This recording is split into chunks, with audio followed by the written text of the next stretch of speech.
ჩვენ უნდა ვეცადოთ, რომ ავითვისოთ დადებითი მხარეები.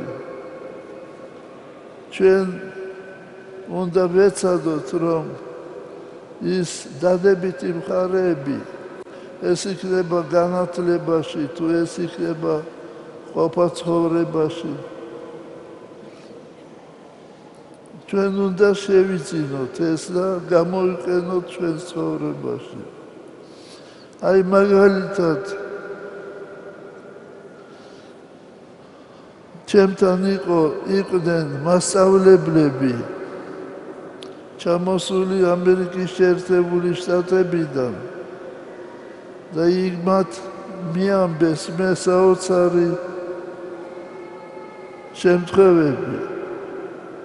თუ იჩხუბებენ ამ ხანაგები ერთმანეთთან ბავშვები, ისინი არ მიდიან სკოლიდან, სანამ არ შერიგდებიან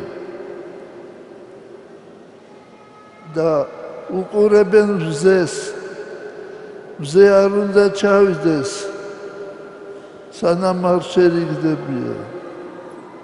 აი ეს პრაქტიკა შესანიშნავია. ეს ნებისმიერი ქვეყანა და ნებისმიერი ერი სიხარული და სიამოვნებით მიიღებს ამას.